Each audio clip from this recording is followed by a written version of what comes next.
Welcome, sleepy one. I'll be your storyteller tonight. Before we begin, please like and subscribe for more bedtime stories. Let me know in the comments where you're watching from. And now, close your eyes. Let's begin. I used to think endings were clean, like in movies where the heroine slams the door, tosses the ring, and never looks back. But real life doesn't end like that. It unravels slowly, painfully, until you realize the ending never really came at all. When I met Ryan Keller, I thought he was the kind of man who had everything figured out. He had that effortless smile, perfect teeth, the sort of gym-built confidence that made people turn their heads. We met at a gym in Buffalo, New York. I was 26, just starting my job as a veterinary nurse. My life was a cycle of long shifts and late nights at the clinic. I barely had time to breathe, much less date. But Ryan noticed me, and for someone who'd spent most of her life blending into the background, that meant something.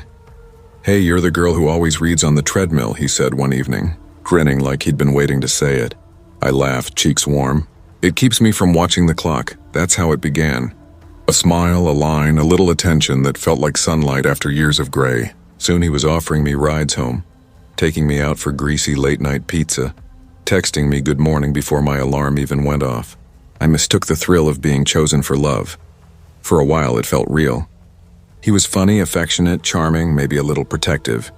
But eventually, that protectiveness grew sharp, edged with suspicion. "You're late again," he muttered one night when I came home after an emergency surgery. "It was a dog hit by a car."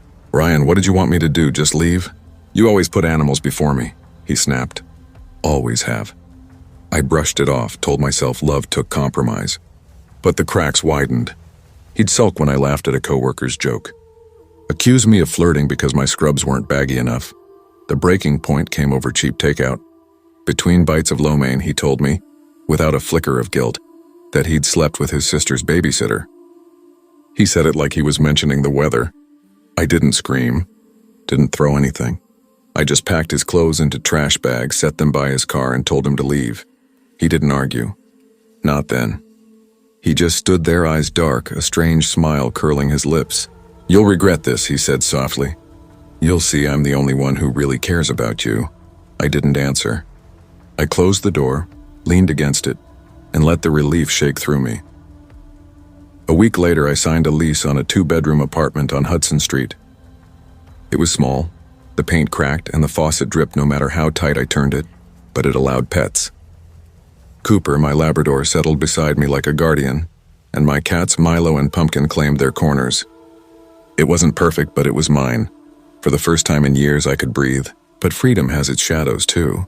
The animals noticed before I did. Cooper growled at empty corners. Milo scratched frantically at the closet door. Pumpkin sat in the window, hissing at the streetlights. I told myself they were adjusting. Pets sense stress, right? But by the 3rd week, I realized they weren't reacting to the apartment. They were reacting to him. Ryan wasn't gone. It started small, so small I almost convinced myself I imagined it. One night I came home from work and found my apartment door unlocked. My pulse thundered in my ears as I pushed it open. Everything was where I left it. Laptop, TV, wallet, untouched. Except for one thing. Milo's toy mouse was sitting on my pillow. I hadn't put it there. A cold wave crawled up my spine. The next night, my Wi-Fi kept cutting out. When it finally came back, I checked the list of nearby networks. Beneath Smith Family Wi-Fi and Netgear 93, a new one blinked into view. Jess loves RK. My hands shook so badly I almost dropped the phone. Coincidence, I told myself. Someone else in the building, some sick joke. But deep down I knew. Ryan was good with tech. Too good. And he liked control. He'd think this was hilarious. Then came the nights with Cooper. Around 2 a.m., he'd leap off the bed, barking and growling at the closet like something inside was moving. I'd turn on the lights, my heart pounding, but there was never anything there. He'd stay pressed against my leg afterward, trembling, whining softly as if trying to warn me. I was running on fumes, caffeine and denial. My best friend Hannah finally cornered me at work. "You look like hell," she said, thrusting a latte into my hand. "Thanks," I muttered, rubbing my eyes. "Jess, seriously, what's going on?" I hesitated. Saying it out loud felt dangerous, like summoning him. I think Ryan might be messing with me." Her expression hardened instantly. Change your locks. I already did. Twice. Then call the cops. I shrugged, exhaustion pressing down on me. And tell them what? That my cat's toy moved? Hannah leaned forward, eyes sharp. Jess, listen to me. Guys like him don't just stop. You need to take this seriously. I will, I said, though the promise tasted hollow. Promises were easy. Action was harder. The next sign came that Friday. I stumbled home after a brutal double shift, my scrubs reeking of antiseptic and coffee. The apartment was dark, except for the soft flicker of the TV. It was on, muted, playing a slideshow of photos. My photos. Selfies, beach shots, ones from years ago and some I'd never posted anywhere. A small box sat on the couch, wrapped with a neat red bow. My stomach dropped. I stepped closer, every hair on my arm standing on end. Inside was a phone, the screen lit up. A message blinked across at Ryan. I told you I'd always be close, miss me. I screamed, dropped the phone, and backed away until my knees hit the wall. My hands wouldn't stop shaking as I called Hannah. By the time she arrived, the TV was dark. The box was gone. The phone, too. Everything looked untouched. She searched every inch of the place, closets, under the bed, behind curtains. Nothing. Jess, she said finally, gripping my shoulders. He's trying to mess with your head, but we're going to get through this, okay? I nodded, but deep down I knew she was wrong. This wasn't in my head. Ryan was here. Fear does strange things. It makes you doubt yourself. Makes you think you're imagining danger even when it's breathing down your neck. Then I got proof. I ordered a cheap security camera online, the kind that syncs to your phone. I set it up in the living room, angled toward the door and couch. The first 2 nights, nothing. Just Cooper pacing, the cats darting across the floor. But on the 3rd morning, when I checked the app, my blood turned to ice. Timestamp 3:14 a.m. Ryan walked in like he lived there, calm, confident, using a spare key I didn't know he had.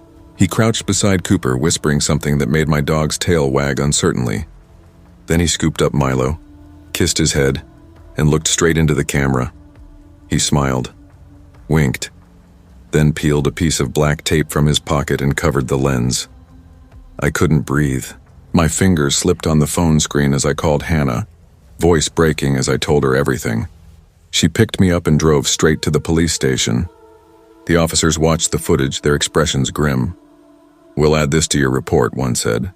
But unless he threatens you directly or breaks in while you're home, it's hard to press charges. I wanted to scream.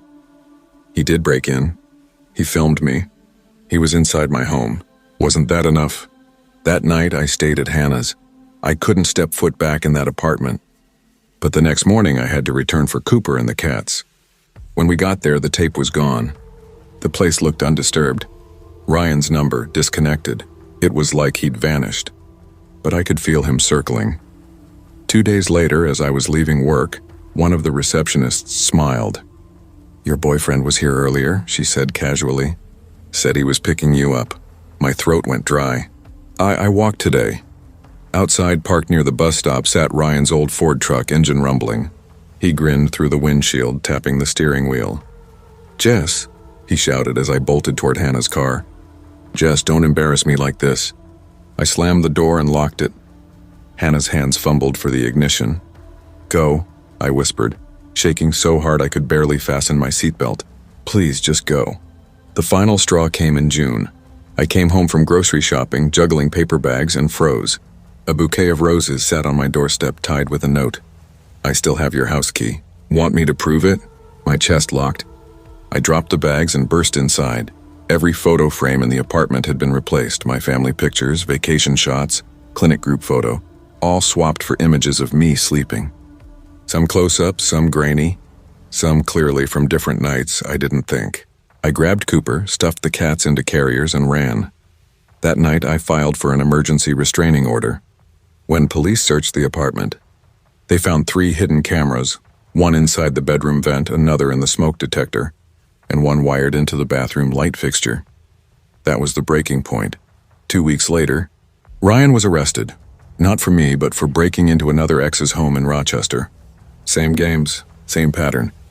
The damage, though, was done. I never went back to Hudson Street. Hannah helped me pack what I could bear to keep. The rest stayed behind. I moved to Cleveland with Cooper and the cats, changed my number, my locks, my name online. For a while, it was quiet. But sometimes, late at night, I'll get a follow request on Instagram. No profile picture, no posts. Just a username, still RK, I block it every time. But the knot in my stomach never really leaves. Obsession isn't love. Control isn't care. Real love doesn't grow from fear. It grows from trust. If someone shows you who they are, believe them. And if you ever feel unsafe, don't wait for proof. Because survival isn't about strength. It's about listening to the fear that's trying to save you.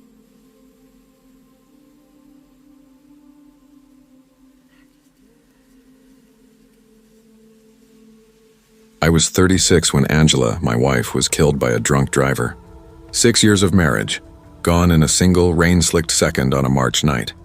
I still remember that phone call. The deputy's voice trembled like he was fighting not to cry. When I dropped the phone, the sound that came out of my throat didn't even feel human. It was raw, guttural, like some wounded animal.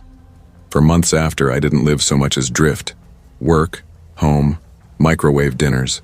Staring at the same photos of Angela on my phone every night until my eyes burned. Fishing trips, Christmas mornings, her smile mid-laugh. I couldn't delete them, but some nights even looking felt unbearable. Friends tried setting me up. Neighbors brought casseroles. My sister Ellen called every Sunday. I always said I was fine. I wasn't angry, just hollow. By 2017, 6 years later, Ellen finally cornered me at her kitchen table. The smell of coffee and toast hung in the air. "Mark," she said softly, pushing a mug toward me. "Angela wouldn't want you spending the rest of your life alone. You're only 42. You're not dead." I forced a weak smile. Feels like it most days. Her eyes softened, but her tone stayed firm. "Then start feeling something again. Go out, meet people. You don't have to fall in love tomorrow. Just live a little." That night, my house felt emptier than ever. The hum of the refrigerator filled the silence as I sat at my computer. The glow of the monitor lighting the dark room.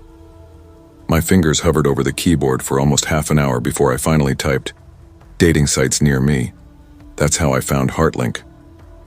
It wasn't flashy. No endless swiping or filters. Just simple profiles, a few grainy pictures, and messages that looked like old emails. My hands trembled as I filled it out.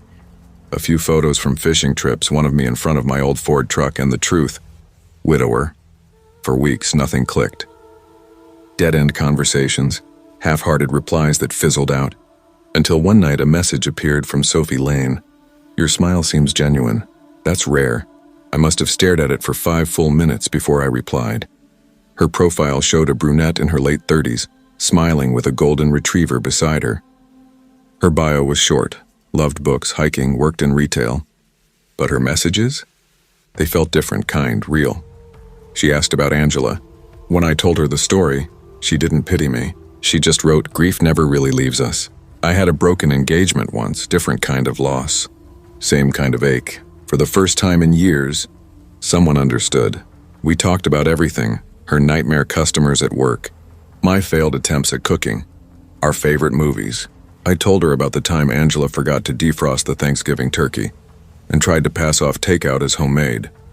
She laughed, then shared how she could never get her grandmother's lasagna quite right. 3 weeks blurred together in a rhythm I hadn't felt in forever. I'd rush home from work, toss a frozen dinner in the microwave, and sit at my desk waiting for that little notification sound, her name lighting up the screen. Finally, I typed it out. "Would you like to meet in person?" No pressure. Her reply came almost instantly. "Yes, but let's keep it simple. Somewhere quiet. A small bar, maybe." We decided on Benson's Tavern, a place with wood-paneled walls, sticky floors, and bartenders who remembered your drink by the second visit. I hadn't been there in years, but it felt safe, familiar. Saturday night came. I put on my best button-up, shaved carefully, and even used the cologne I hadn't touched since Angela died. My hands trembled on the drive over. I got there early and ordered a soda to steady my nerves. That's when the bartender, Emily, a college kid with a nose ring and an easy smile, leaned on the counter. "Waiting on a date?" she asked. I laughed nervously. "Yeah, first one in a long time," she grinned. "Good luck then." I smiled back, trying to seem calm, but my palms were sweating. I pulled out my phone and showed her Sophie's picture. Her smile flickered, just for a second, but enough to make my stomach twist. She leaned back, murmured something to a guy at the end of the bar, then came closer, her voice barely above the hum of the jukebox. "Sir, I think you should know something." My brows knitted. "What do you mean?" Emily hesitated, eyes darting toward the door before lowering her voice again. "We've seen him before. Middle-aged guy. Uses fake profiles, different names, different pictures. He lures people here, women, sometimes men too. The last time it happened, we had to call the cops." Her words hit me like ice water. "You're saying Sophie isn't real?" She nodded, slow and grim. "I'm saying be careful." My stomach flipped. Weeks of late-night messages, stories, laughter, grief shared in confidence. It couldn't all have been fake. Could it? Angela's memory, those quiet moments that felt healing, it made no sense. Then my phone buzzed. "Sophie. Parking now. Be inside in 2 minutes." Emily's hand shot out and grabbed my wrist, her grip tight. "Don't go anywhere," she whispered. "My dad owns this place. I've already called the police." The entire bar seemed to go still. Every clink of glass, every shuffle of feet stopped. I felt every heartbeat in my chest. A minute later, the door creaked open. It wasn't Sophie. It was a man. Tall, broad-shouldered, maybe mid-40s. A baseball cap shaded his eyes. He scanned the room slowly, then his gaze locked on me. My blood turned to ice. Kevin Walsh, Angela's ex-boyfriend. She'd told me about him back when we first met. How controlling he'd been. How he refused to take no for an answer. The phone calls. The uninvited visits. The notes on her windshield. She'd said he finally disappeared after she threatened to go to the police. I'd believed him gone, but there he was. Standing in the doorway of Benson's Tavern, smiling like the devil himself. "Mark," he drawled, taking a step closer. "Damn, you got old?" I pushed up from my stool, heart pounding. My legs felt like they were set in concrete. Before I could speak, Emily's dad, built like a truck, stepped between us, flanked by 2 burly regulars. "Not tonight, pal," one muttered, his voice low and dangerous. Kevin's smirk faltered. His eyes darted around, realizing the whole bar was watching. Then came the sound, faint but unmistakable. Sirens, his expression hardened. He bolted for the exit, but before he could reach it, 2 deputies tackled him in the parking lot. The whole thing was over in seconds. I collapsed back onto my stool, hands shaking so hard the glass of water Emily slid toward me nearly spilled. "You okay?" she whispered. I nodded weakly, but the truth clawed at my chest. I wasn't okay. Not even close. The days that followed were worse than the night itself. Police went through Kevin's laptop and found dozens of fake accounts, Heartlink, other dating apps, even Facebook. He'd been catfishing widows, divorcees, single moms, even young women barely out of school. Sometimes he just humiliated them. Sometimes it got darker. When I asked why he'd picked me, the detective showed me the chat logs. Kevin had known exactly who I was the entire time. Every warm message, every sympathetic word about grief, every little joke or memory about her grandmother's lasagna. It had all been scripted by him. He'd wanted me to open up, to trust him, to relive my pain so he could twist it. His last message, sent right before his arrest, was printed in the report, black and white, plain as day. "Angela chose you over me once. This time I win." Kevin pled down to online harassment and fraud, 18 months. Then he was free. I deleted every dating app, packed up my things, moved across the state, tried to disappear. But sometimes when I check my spam folder, I see an email that turns my blood cold. Last week it said, "Miss you, Mark." Loneliness makes us fragile. When you crave connection badly enough, you stop seeing what's right in front of you. I'd wanted Sophie to be real so much that I ignored every red flag, the too perfect timing, the empathy that mirrored my own words back to me. The truth is, predators feed on hope. They prey on the ache of people searching for love, comfort, belonging. So now I tell anyone who'll listen, guard your trust. Protect your heart like it's your home. Because real love doesn't hide behind masks, fake names, or manipulations. Real love doesn't exploit your wounds.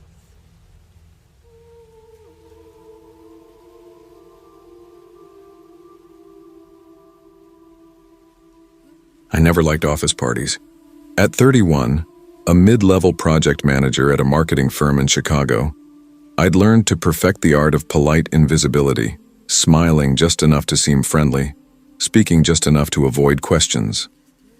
The thought of mingling with coworkers over lukewarm cocktails while pretending to enjoy forced laughter made my skin crawl.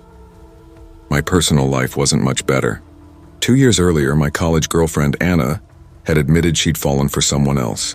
Since then, my evenings had been an endless loop of Netflix takeout and the kind of dating app encounters that dissolve by morning. So when my boss sent an email announcing that attendance at the holiday banquet at the downtown Hyatt ballroom was mandatory, I groaned out loud. "Mandatory fun," I muttered, clicking delete and rolling my eyes. The banquet was exactly what I'd dreaded. Fluorescent lights reflecting off glossy floors, instrumental Christmas covers droning over the sound of nervous laughter, and colleagues in stiff suits trying too hard to impress one another. I stationed myself near the buffet, nursing a glass of cheap white wine like it was armor, silently praying no one would drag me into karaoke or an icebreaker game. And then I saw her, Clara Donovan. She didn't belong there. Not really. She was a guest of our new HR rep, and she stood out immediately, leaning against the bar in a maroon dress that fit her perfectly without trying. Her dark hair fell in soft waves over her shoulders, and there was something about the way she held herself, graceful but detached. Her eyes moved across the room like she was quietly cataloging everything but engaging with none of it. Before I could overthink it, I grabbed 2 glasses of wine and walked toward the balcony. My hands trembled a little, not out of nerves exactly, but because I wanted to talk to her, and that want hit me harder than I expected. When she turned, our eyes met. She smiled, a small, knowing curve of her lips. "Finally," she said, "someone who looks as miserable as I feel." I laughed, an honest, startled laugh that felt like it had been trapped in my chest for years. Something in that moment cracked open, letting the cold December air rush in with a strange, clean kind of hope. We talked for hours, about books, travel, our weird childhood memories. She asked questions no one ever asked. What did you love most when you were 12? What's your biggest regret? And she listened, really listened, like my answers meant something. When the party finally thinned out, we walked outside together. Snow was falling in soft flakes that melted against her hair. She brushed a few off my coat sleeve and said quietly, "This was the best part of the night." Her voice lingered in the air like warmth I didn't know I'd missed. For the first time in years, hope didn't feel like a cruel joke. I felt alive again. The weeks that followed blurred together in a haze of something that felt dangerously close to happiness. Maybe it was the magic of winter, or maybe it was just Clara, how she made every moment feel cinematic. Our first real date was at a jazz bar downtown. She closed her eyes during the sax solo, swaying gently, and I couldn't stop watching her. It felt intimate, like the rest of the world had dimmed for our benefit. One night we cooked dinner at her tiny apartment. I burned the garlic. She threw her head back and laughed, a full, bright sound that made me want to do it again just to hear it once more. Our texts turned into late-night confessions. She told me she was tired of superficial connections, of dating that felt transactional. She wanted something real. I told her about my sister, my parents, my failed attempts at moving on. And when I mentioned Clara to them, everyone said the same thing. "You're smiling again." And I was. I thought I'd finally found someone who matched my rhythm, someone who understood the quiet, the humor, the strange little quirks that made up my world. By the second month, Clara was practically living at my place. Her sketchbooks covered the coffee table, her scarf draped casually over my chair, her favorite mug in my sink. I didn't mind. The place felt less empty with her in it. She had this energy, vibrant, restless, that filled the silence I'd grown used to. But the first argument came fast, small and stupid. I'd mentioned grabbing lunch with a female coworker.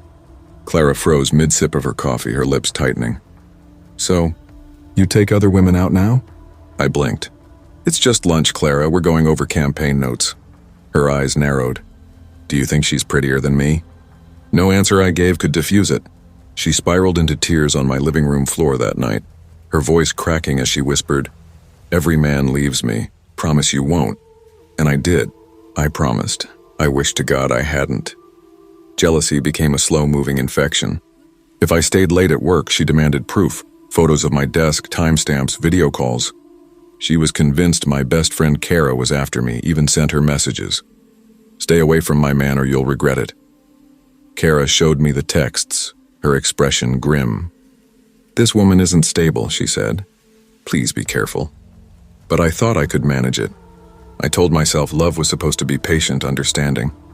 I ignored how every boundary I set turned into a betrayal in her eyes. Clara started rearranging my world. She said my job was beneath me, urged me to quit and freelance so we could create together. She swapped my framed family photos for her art, replaced lamps with candles, and said it made the space feel more alive. She discouraged visits to my parents, claimed they didn't get her, and when I pushed back, her tone would darken. Once, she leaned in close, her voice soft, steady, and terrifyingly calm.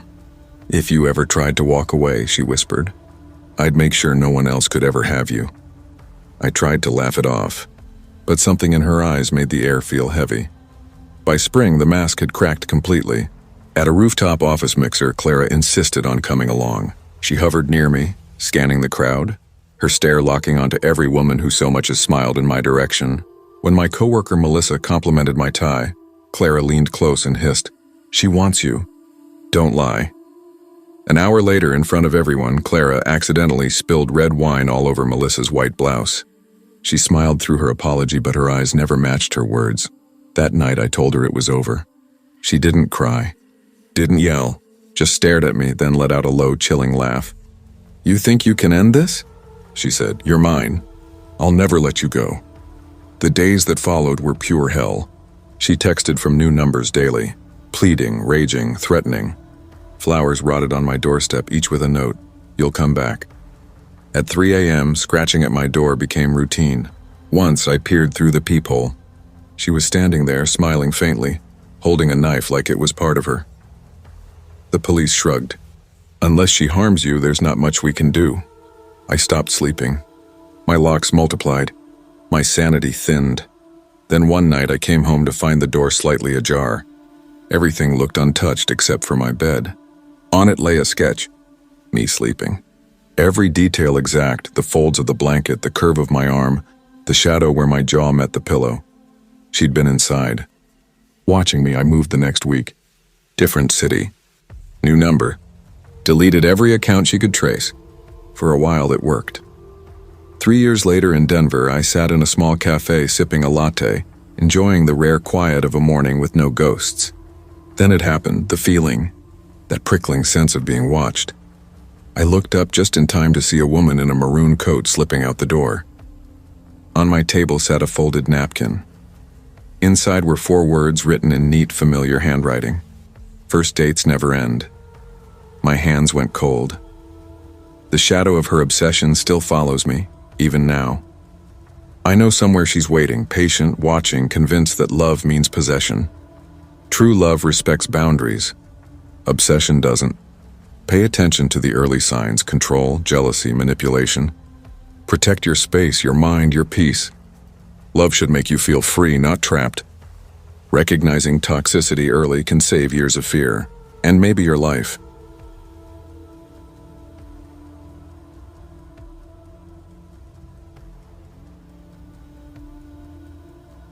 I've always thought of Vancouver as a city wrapped in fog, like it's trying to hide something. From my apartment window, the harbor often fades into a thick gray mist, swallowing ships whole. The streets glisten after rain, headlights smearing into white streaks on wet pavement. Life here moves quietly, umbrellas bobbing along crosswalks, joggers in neon jackets splashing through puddles, kids clutching backpacks as they dart toward buses. For years, I thought I'd carved out my own small pocket of calm within it all. A stable job as a financial analyst, a wife, Jenna, who ran a popular lifestyle blog, our daughter, Sophie, who turned 7 last spring. On the surface, it looked perfect. We had routines, rituals, that predictable rhythm I once mistook for safety. Saturday mornings meant pancakes while Jenna arranged plates for her followers. Sophie giggled beside me, face dusted with flour, while Jenna snapped pictures of our family brunch. Weeknights ended with Netflix, Sophie tucked between us clutching her stuffed bunny. Our mantel was lined with smiling family portraits that told the story of a home untouched by chaos. And for a long time I believed that story. But cracks in a marriage don't appear all at once, they creep in like the slow stretch of shadows across the floor. I first noticed small things. Jenna dressing up a little more before heading out for meetings. Her phone lighting up late at night, screen turning face down when I entered the room. She'd laugh when I asked, a practiced easy sound. "Relax, Michael," she'd say, giving me that bright influencer smile. "It's just work, networking." I wanted to believe her. I told myself she was ambitious, that her brand depended on constant attention. But deep down, I knew the difference between chasing success and chasing validation.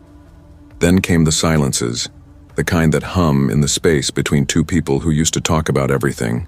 She started taking calls outside during dinner, her voice low, quick. A new perfume lingered on her coat, something floral and expensive I hadn't seen her buy.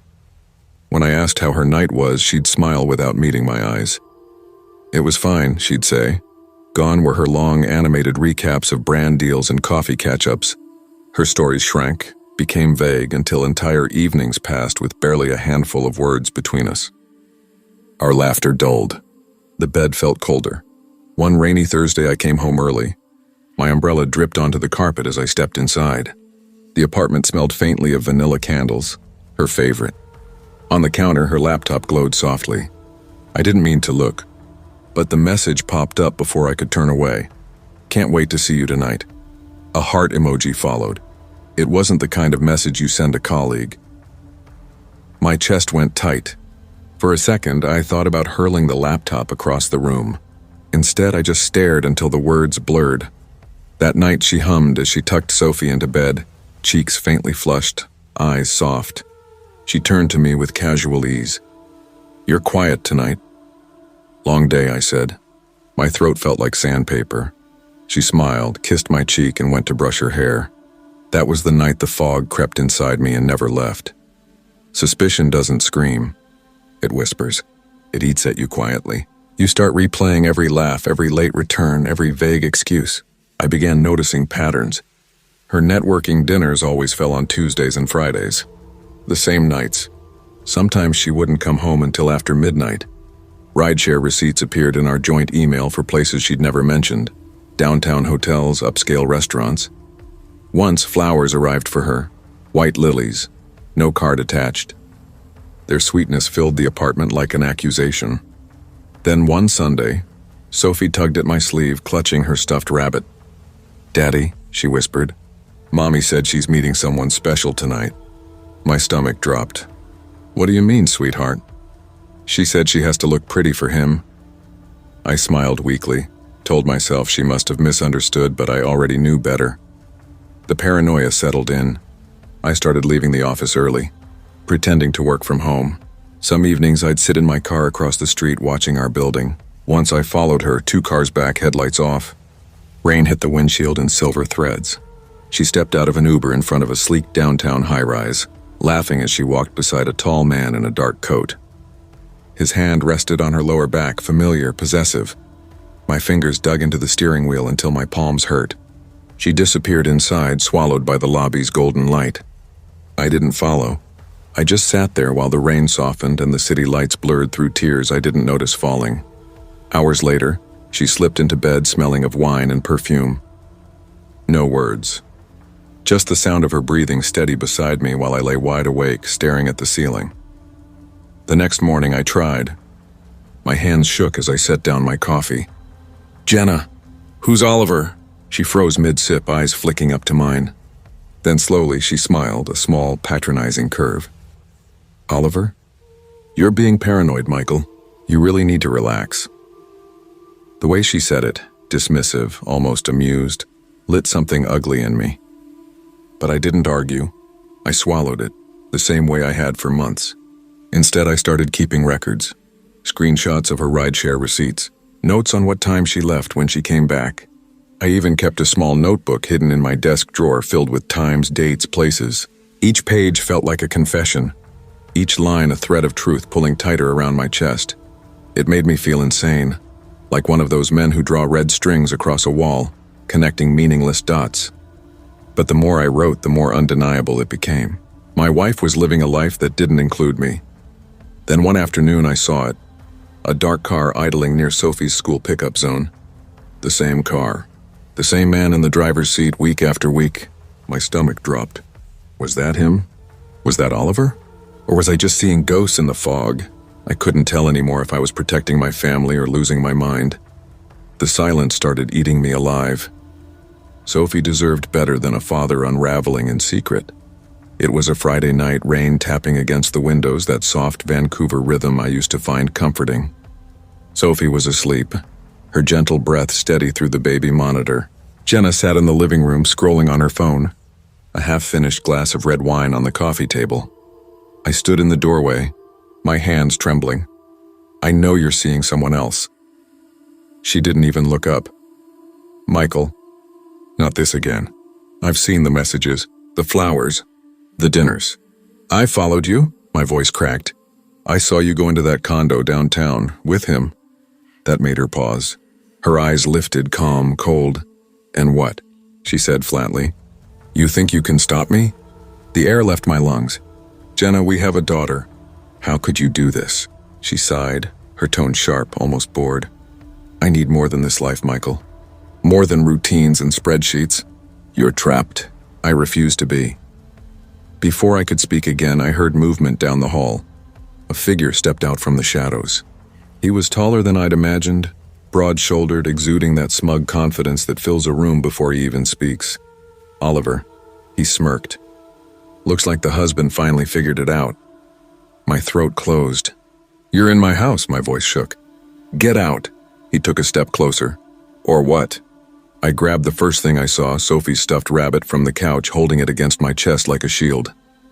She's upstairs, I said, my voice cracking. My daughter is here. Get out. For a moment, none of us moved. The rain against the window was the only sound. Jenna's face was blank, unreadable. Then Oliver chuckled softly and stepped back. You're pathetic, he said, brushing past me toward the door. The slam echoed through the apartment like a gunshot. I turned to Jenna, shaking. You let him in here, with Sophie home. Her expression didn't waver. Cold, detached. You'll never understand, she said quietly. I need more than you. That was it. I knew she was gone long before she packed her things. 2 weeks later, she left. No fight, no tears. Just a single suitcase by the door and a note that read, Don't make this harder than it has to be. Oliver came to get her in a sleek black car. I stood at the window, Sophie's small hand curled inside mine, watching her mother disappear into the fog. Daddy, she whispered, when's Mommy coming back? I forced a smile. She just needs some time away, sweetheart. But I'm here, always. Life after Jenna was quieter, lonelier, but also clearer. I clung to routines for Sophie's sake. School drop-offs, bedtime stories, Saturday pancakes. I filled every silence I could. But every night I checked the locks twice. Sometimes 3 times. Every creak in the apartment made me tense. One evening I found Sophie drawing at the kitchen table. She looked up, proud, holding out her picture. A house, 2 stick figures inside, her and me. Outside, a taller figure stood in the rain. Who's that? I asked gently. Mommy's friend, she whispered. My chest tightened. Even at 7, she understood more than I ever wanted her to. Weeks turned into months. Jenna's social media flaunted her new life. Glossy photos of her and Oliver in a downtown penthouse, wine glasses and city lights. She looked radiant, free. I looked at those posts until I couldn't anymore. Eventually, I stopped caring. My world became smaller, but it felt real. It was Sophie and me, just us. I focused on her, on rebuilding something stable out of the ruins Jenna left behind. But sometimes, late at night, I'd wake with my heart pounding, convinced I'd heard Oliver's laugh outside the window. Years passed. The fog still hung low over the harbor. Jenna never came back.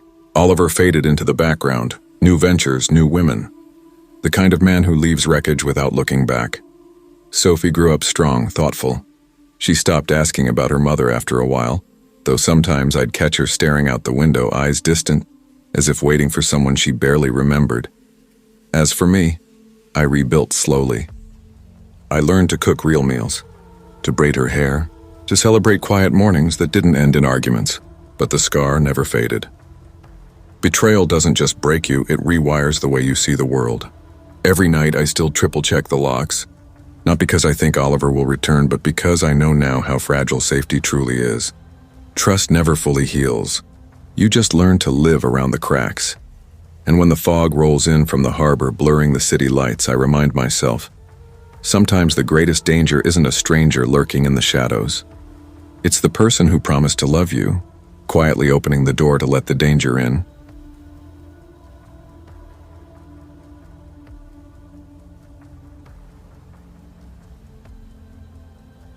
I used to think toxic relationships were something that happened to other people.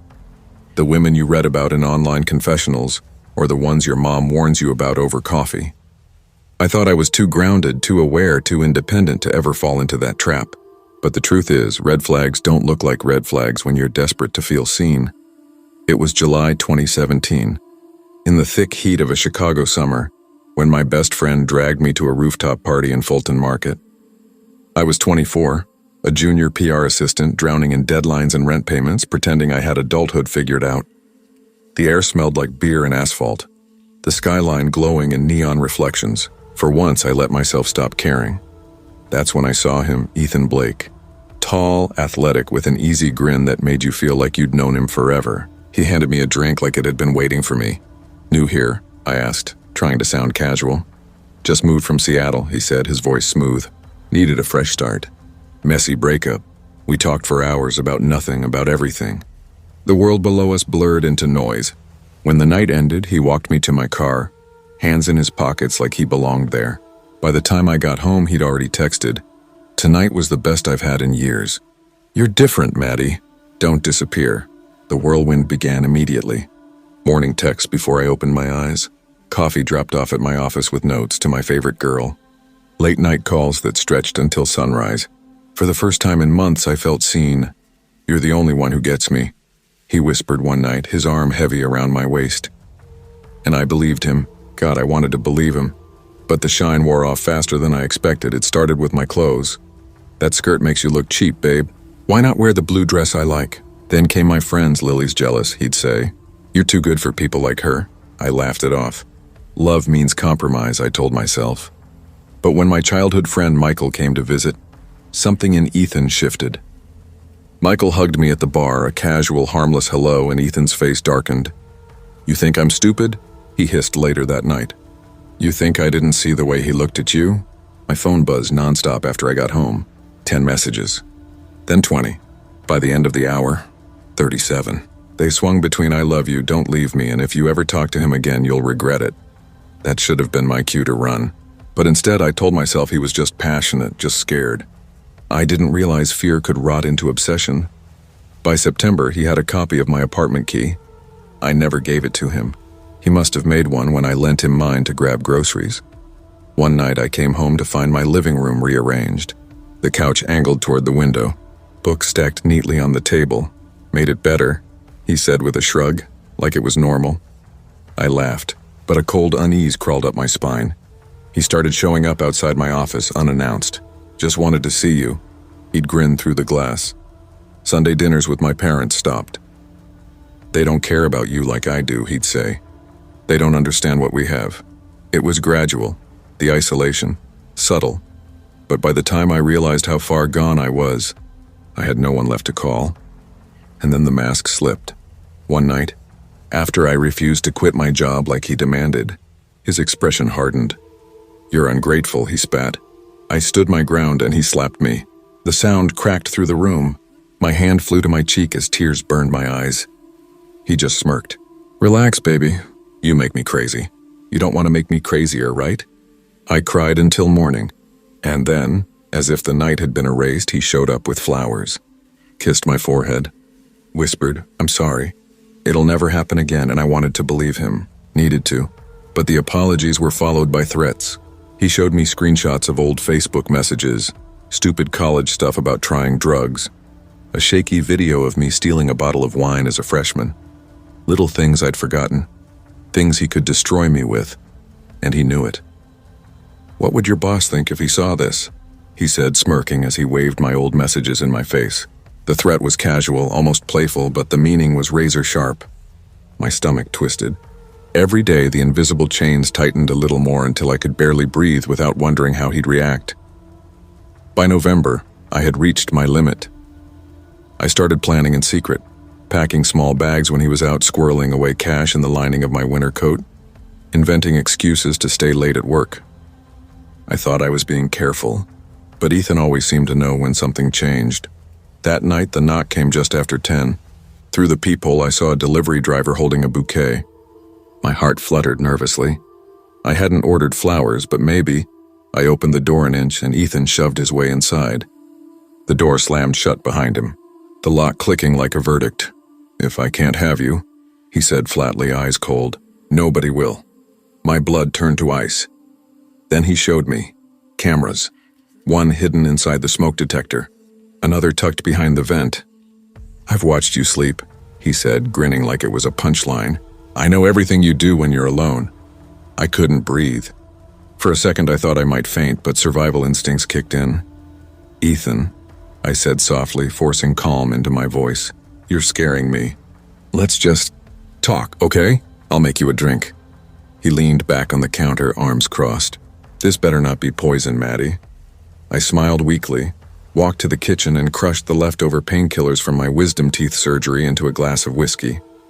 My hands were shaking so hard I nearly spilled it. When I handed it to him, he chuckled, "To us," and drank it all in one gulp. Minutes later, his words slurred. His eyes rolled. He collapsed onto the couch, unconscious. I grabbed my phone and called my brother, voice trembling. "Please come now." He was there in 20 minutes, out of breath, his face pale when he saw Ethan sprawled across my couch. Together, we dragged him into the alley and called 911 anonymously.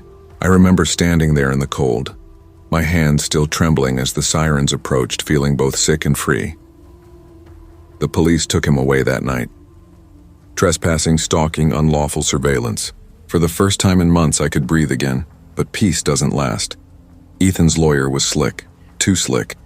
He pled down, manipulated the system, and by spring he was out, less than 6 months. When I heard the news, I packed everything I owned into a U-Haul and drove until my hands ached. I didn't stop until I reached Portland, Oregon. I changed my number, deleted every social account, found a new job, a new apartment, a new version of myself. I rebuilt everything slowly, carefully, like walking barefoot across broken glass. For years it worked. I hiked on weekends, learned to bake bread, laughed again. I made friends who didn't know my story, and I pretended I didn't still check the locks twice every night. I slept with a baseball bat beside the bed just in case. Sometimes in crowds I swore I saw him. The curve of a jaw, the tilt of a smile, and then he'd vanish, just another stranger. The fear faded, but it never left. It became a quiet companion. Then one Tuesday evening in 2023, it returned. I had stayed late at work, walking home through the still Portland streets, the air damp and cool. My phone buzzed in my hand. Instagram. New follow request, no profile picture, no posts. Just a username. Forever Ethan. 17, my heart stopped. 6 years had passed since that humid night in Chicago. 6 years since I looked into his easy grin and thought he might be the one. I blocked the account instantly, but my hands wouldn't stop shaking. My chest felt tight, my breath shallow, because deep down I knew what it meant. He had found me again, and Ethan Blake wasn't finished with me. Love is not control. Possession is not devotion. What starts as sweet concern can curdle into surveillance, isolation, and fear. It doesn't happen all at once. It grows inch by inch until it steals everything you are. So listen. When someone shows you who they are, believe them. Don't wait for the slap, the threat, or the hidden cameras to prove it. Your freedom is worth more than any promise of love.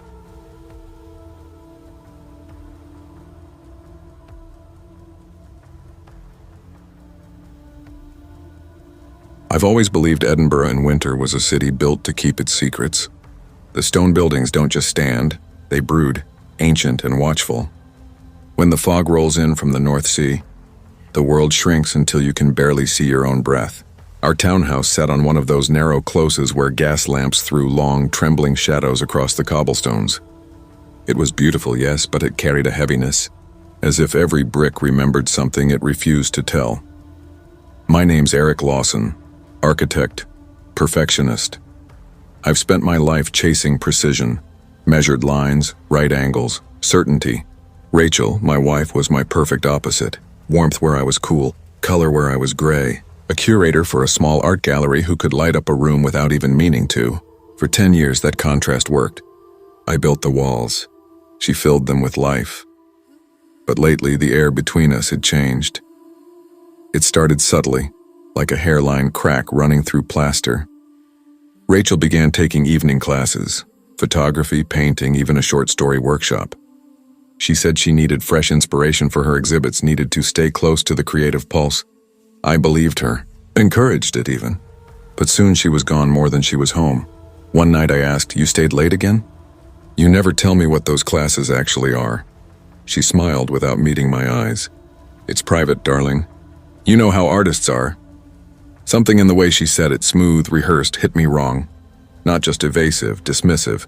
It lodged in my chest like a splinter. Soon her phone was always in her hand. Notifications vanished before I could glance at them. I'd hear her laughing in the next room, and the moment I walked in, silence. Even the bed felt colder, like she'd already left, just hadn't said it out loud yet. Then came the letter. It was a windy December night when I noticed an envelope half pushed under our front door. I bent to pick it up, thinking it was a bill or a flyer. But when I saw the handwriting, my stomach flipped. It was Rachel's. "I know what you saw. Don't try to stop me." I froze. The air seemed to thicken around me. My heartbeat echoed in my ears as if the house itself were holding its breath. I found her in the kitchen, calmly pouring tea. "Rachel, what the hell is this?" I shoved the paper toward her. She read it once, then looked up, her expression almost amused. "Eric, that's not mine." "Are you all right? You look exhausted." Her tone was maddeningly gentle, like she was talking to a child who'd imagined monsters. "Don't patronize me," I said. "I'm not." She tilted her head, that faint smile still there. "Maybe take a few days off. You've been under pressure." I wanted to believe her. God, I did. But that night I lay awake, staring at the ceiling. Every creak of the old house sounding like footsteps in the hallway. The fog outside pressed against the windows, thick and heavy, until it felt like it was seeping inside me. Paranoia doesn't storm in. It seeps. Like a draft through a cracked window. The footsteps came first. Slow. Deliberate. Always when Rachel said she was at class. I'd rush into the hall, but it would be empty. The air just slightly disturbed. Sometimes I'd find doors ajar that I knew I'd locked, or the bathroom window open when I hadn't touched it. Once, muddy footprints led from the front door to the kitchen, too large to be mine. "Probably Sophie from next door," Rachel said, shrugging. "She always tracks mud." "Sophie's 6, I whispered. "These aren't hers." Rachel's eyes lingered on me, cool and assessing. "You really need rest, Eric." I tried talking to my friend Alan over a pint one evening. "There are notes," I told him quietly. "Footsteps in the house when she's not home. Something's off." He frowned, stirring his drink. "Mate, that project nearly broke you. Maybe you're seeing patterns that aren't there." That's the thing about paranoia. No one believes you until it's too late. Then came the second letter. "You can't protect her. They'll believe me, not you." It was lying on my pillow when I came home. Rachel was out again. When she finally walked in, cheeks flushed from the cold or from something else, I held up the note. "Where are these coming from?" She read it, her lips twitching into a faint smirk. "Eric, you're scaring me. You're imagining things." "Don't gaslight me," I snapped, my voice shaking. She stepped closer, her tone softening. "You're fragile, Eric. That's why I keep things from you. You can't handle everything." Fragile. The word echoed like a curse. That night I lay awake, wondering if she was right. Were the footsteps real? The letters? Or was my mind slipping? Every doubt she planted took root until I couldn't tell what was real anymore. One freezing evening, I decided I couldn't live on suspicion alone. I needed proof. Rachel left just after sunset, wrapped in her red scarf, walking briskly through the fog. I followed from a distance, heart hammering, each step echoing too loud. She boarded a bus across the city, to a neighborhood of Georgian terraces with wrought iron gates and expensive silence. I watched as she climbed the steps to a neat apartment. A man opened the door, older, confident, the kind who belonged in control. Rachel smiled, kissed his cheek, and walked inside. My stomach twisted. The air went out of me. An affair. It had to be. I wanted to storm in, to drag her out, to scream until the whole street knew. but I stayed frozen on the pavement, breath clouding in the cold, hands shaking inside my coat pockets. My anger was ice, not fire. When I finally turned back, my legs barely obeyed me. The walk home felt endless. Hours later, the front door creaked open. Rachel stepped inside, cheeks glowing, hair a little tousled like she'd just come in from the snow. "How was class?" I asked, my voice too calm. She smiled softly, kissed my forehead. "Productive. You worry too much." I almost believed her, until the truth came out. Days later, in the cruelest possible way. That man wasn't her lover. He was a psychiatrist. Rachel had orchestrated everything. The late-night messages, the cryptic notes, the staged sounds in the house, all of it meant to make me look unstable. To our friends, to my colleagues, to anyone who might have stepped in. She was painting me as the paranoid husband unraveling under stress while she played the loyal, heartbroken wife trying to help. The realization gutted me. It wasn't just betrayal, it was psychological warfare. The weeks that followed were hell. More letters appeared, slipped under doors, left on the bed. I heard whispers in empty rooms, found windows cracked open when I swore I'd locked them. Sleep deserted me. At work, my hands trembled so badly over blueprints that clients noticed. My reputation began to crumble just as neatly as she'd planned. Every confrontation ended the same. "Why are you doing this?" I begged one night, fists trembling. She looked at me with that maddening calm. "Doing what, Eric? You sound unwell." "This isn't love," I said, voice breaking. "Love?" Her lips curved, not quite a smile. "I'm teaching you reality. You've lived in your perfect little world too long." Her cruelty wasn't loud or violent. It was deliberate, precise. She didn't scream, didn't strike. She dismantled me piece by piece until I doubted my own reflection. But one night I caught her. I came home early. The living room light was on. Rachel sat across from the same man from the apartment, her expression unreadable. My pulse roared in my ears. "Stop lying," I shouted. "I know the truth." Rachel turned toward me, eyes full of pity. "Eric, you're sick." The man cleared his throat. "Mr. Lawson, I'm Dr. Keene. Your wife asked me here because she's worried about your mental health." I laughed bitterly. "Worried? She's been staging this entire nightmare." Rachel shook her head, a perfect performance of sadness. "You see delusions. That's why you need help." For a heartbeat, I thought it was over, that I'd lost everything. But what neither of them knew was that my phone had been recording the entire conversation from my pocket. Every manipulative phrase, every contradiction. Proof that I wasn't mad, proof that she was the one constructing the illusion. That was the night I realized survival wasn't about defending myself. It was about documenting.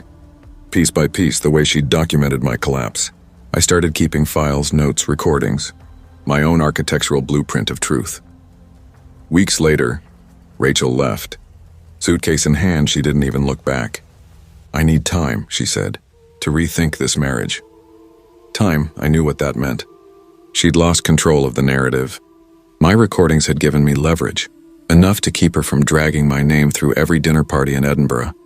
Enough to make her retreat into the fog that had always seemed to follow her, and then she was gone.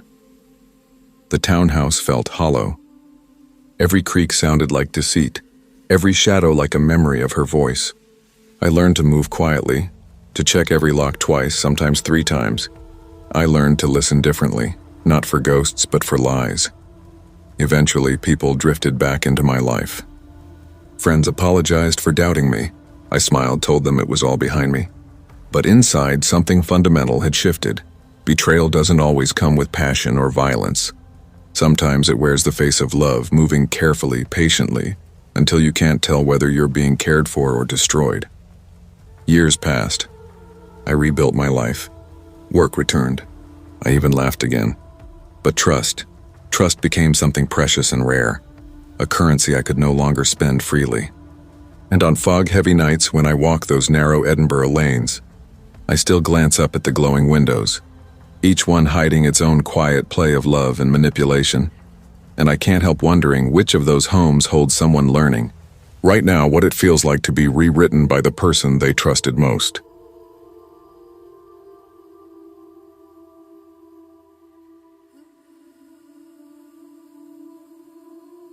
I was 26, living in Columbus, Ohio, and convinced I'd finally patched up enough of myself to risk dating again. My last relationship had been a 3-year implosion, the kind that doesn't just end but detonates everything you thought you knew about trust. He'd cheated on me with my best friend. After that, it wasn't just heartbreak. It was a loss of orientation, like my own judgment had turned against me. For months, I barely left my apartment. My roommate, and the only person who hadn't betrayed me, was Kara. She refused to let me sink quietly. "Get out there," she'd say, crossing her arms with that half-annoyed, half-loving look she'd perfected. "You're not getting any younger, and you deserve better than Netflix and frozen pizza." Eventually, more to shut her up than anything, I downloaded True Match. It was a late Saturday night, the kind of quiet where the fridge hums too loud and loneliness feels physical. I told myself I wasn't looking for love, just a little reminder that I was still wanted. That's when I saw him. Daniel Harper. His profile felt safe. Pictures of hiking trips in Colorado, smiling with a golden retriever, holding a baby niece. Nothing flashy or performative. His smile wasn't the smug kind. It looked genuinely kind. His bio was simple, looking for something real. When he messaged me, it wasn't the usual cringe. "Daniel, I'd rather ask about your favorite childhood memory than your favorite drink." It made me laugh. Soft, involuntary burdaz, and something in me loosened. For 2 weeks we talked every night. About music, family, small fears, stupid dreams. He was funny without trying, thoughtful without sounding like he'd rehearsed it. Kara watched me scroll through his messages one evening, skepticism radiating off her. "You sure he's not too clean cut? Since when is not a jerk a red flag?" I shot back and she rolled her eyes. I wanted normal again, and Daniel felt like normal. Our first date was at a quiet downtown cafe with Edison bulbs and brick walls. He showed up right on time. Crisp shirt, dark jeans, a little nervous in a way that made me relax.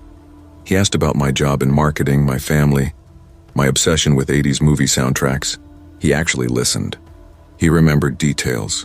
When I mentioned how I missed my dad's lasagna, he smiled and said, "Homemade pasta night soon then."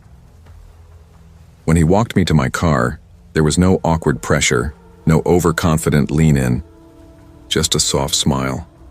"I'm glad I met you," he said. "I think this could be something real." And God help me, I believed him. I drove home grinning like a teenager. The next 3 months were bliss in motion. He brought me flowers for no reason.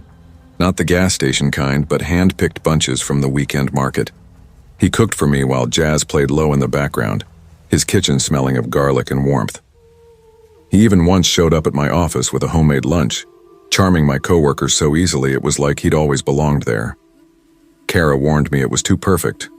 "People who never show their bad days are the ones you should worry about," she said. But I brushed her off. I needed to believe good people still existed. When Daniel met my parents at Sunday dinner, he had them wrapped around his finger within the hour. My mom leaned over while he and my dad talked baseball and whispered, "Don't let this one go." I smiled, pretending I wasn't already thinking the same thing. But perfection doesn't last. It never does. It started small, texts that came faster, sharper. "Daniel, you busy or ignoring me?" If I didn't reply right away, he'd follow up. Then another. Then a phone call. He started making jokes about my coworkers, the ones I'd laugh with in meetings. "You sure that guy in design isn't a little too into your Spotify playlists?" His tone was light, but his eyes weren't. When I tried to reassure him, he'd go quiet, withdrawn, until guilt spilled out of me like an apology I didn't owe. "I'm sorry," I'd say. "I didn't mean to make you feel that way. I've been cheated on before," he'd murmur. "I can't go through that again." By month 5, his neediness became suffocating. He wanted to spend every night together. If I said I wanted a quiet evening with Kara, he'd sigh, wounded. "I just don't get why you'd rather watch movies with her than be with your boyfriend." One night, after another guilt-soaked argument, I suggested we slow down. His whole demeanor shifted. His voice cracked, but his eyes hardened. "If you're already thinking about leaving," he said quietly, "just say it now." I tried to laugh it off, to ease the tension, but my stomach knotted. I could feel something tightening beneath the surface, something fragile, unstable. The man who'd once felt like calm now felt like control. And I wasn't sure when the line between love and fear had started to blur. I stayed. Even when that small, insistent voice deep inside me whispered that something was wrong, that love shouldn't feel like walking on glass. I told myself I could fix it, that maybe his insecurity came from pain. But deep down, I knew better. One evening, while Daniel was in the shower, I found his phone on the counter. The screen lit up with a new Instagram notification from an account I didn't recognize. The message preview read, "She doesn't deserve you. I'd treat you better." A chill crawled up my spine. When he came out, towel slung around his shoulders, I asked him about it as casually as I could. "Who's messaging you?" He froze for a second, just a second, then forced a laugh. "Just some troll," he said, brushing it off. But later that night, curiosity and dread pushed me to look closer. The account's profile picture stopped my breath. It was me, a cropped photo from my old Facebook page. After that, things unraveled fast. Daniel started creating fake Facebook profiles. I didn't realize it at first, but Kara showed me the messages one morning, her face pale. "He's been sending me these," she said, voice trembling, "accusing me of trying to break you two up." The messages were venomous. "Stay out of her life. You're jealous. You'll ruin her like you ruin everyone." It didn't stop there. He emailed my boss from a burner account, hinting that I was having an inappropriate relationship with a client. Luckily, my boss called me in privately, half smiling, half concerned. "I know this isn't you," she said gently, but the humiliation still burned. My world, personal, professional, emotional, was becoming a cage he controlled from every angle. Every confrontation ended the same. I'd catch him. He'd cry. "I just love you too much," he'd whisper, shaking. "I'm terrified of losing you." And then somehow I'd end up comforting him. The man who hurt me would leave with my forgiveness.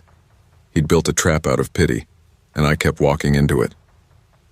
The breaking point came on a Friday night drenched in rain. He picked me up, silent, eyes locked straight ahead. The windshield wipers scraped a rhythm that matched my heartbeat. When we reached the restaurant, he didn't speak, not once. He just stared, tapping his fingers against the table, a soft tick-tick-tick that made my skin crawl. Finally, he leaned in, voice low and steady. "I know you're planning to leave me. Don't lie." I froze, my mouth dry. "Daniel, I'm not..." He slammed his hand down so hard the glasses jumped. The entire restaurant went still. His expression didn't change, just a strange calm like the eye of a storm. On the drive home, neither of us spoke. The city light streaked across the wet windshield, fractured and trembling. At a red light, he reached into his pocket and dropped something in my lap. A folded white handkerchief. A small scalpel slipped out and clinked against my thigh. "See this?" he said softly. "I'd never hurt you, unless you made me." My entire body went cold. That night, I locked myself in my room. Kara stayed with me as I broke apart, sobbing so hard I could barely speak. She didn't ask questions. She just held me. The next morning, Daniel's profile was gone. His number disconnected. It should have been relief, but what I felt was terror. Because people like him don't just vanish. They wait. For weeks, every sound made me flinch. Every knock at the door made my heart race. I changed apartments, changed jobs, changed my phone number. I even deleted every dating app from my life. But sometimes the past finds its way back. Small, deliberate reminders that he's still out there. A pressed flower left in my mailbox. A sketch of me sitting at my old desk. A note slipped under my door. "I told you this was real. Dick, I've never told Kara, not my parents either. They think I'm safe now. They think I've moved on." But some nights, when the hallway outside my apartment creaks and soft footsteps echo near my door, I lie awake, hardly breathing. And I wonder, has he been here the whole time? Watching, waiting for me to let my guard down? The shadow of obsession is heavier than I ever imagined. It lingers in places you thought were yours. It reshapes your silence, your trust, even your reflection. Love and obsession wear the same face at first. Gentle, attentive, protective. But real love nurtures your freedom. Obsession builds a cage around it and calls it safety. If you ever feel that cage closing around you, listen to the voice in your head. The one that whispers run?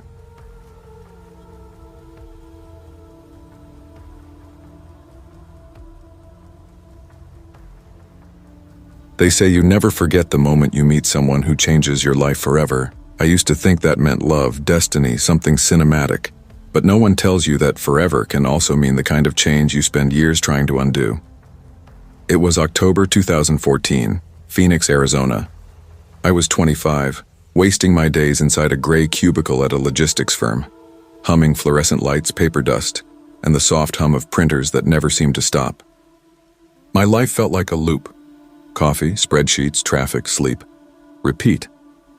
That afternoon, desperate for caffeine and maybe a hint of life, I walked to the Starbucks around the corner. The smell of burnt espresso and caramel hit me as I stepped inside. And that's when I saw him, Evan Hartley. He was sitting at the counter with a MacBook and a sketch pad, wearing a faded denim jacket like he'd just walked off a movie set. His hair was tousled, his focus effortless.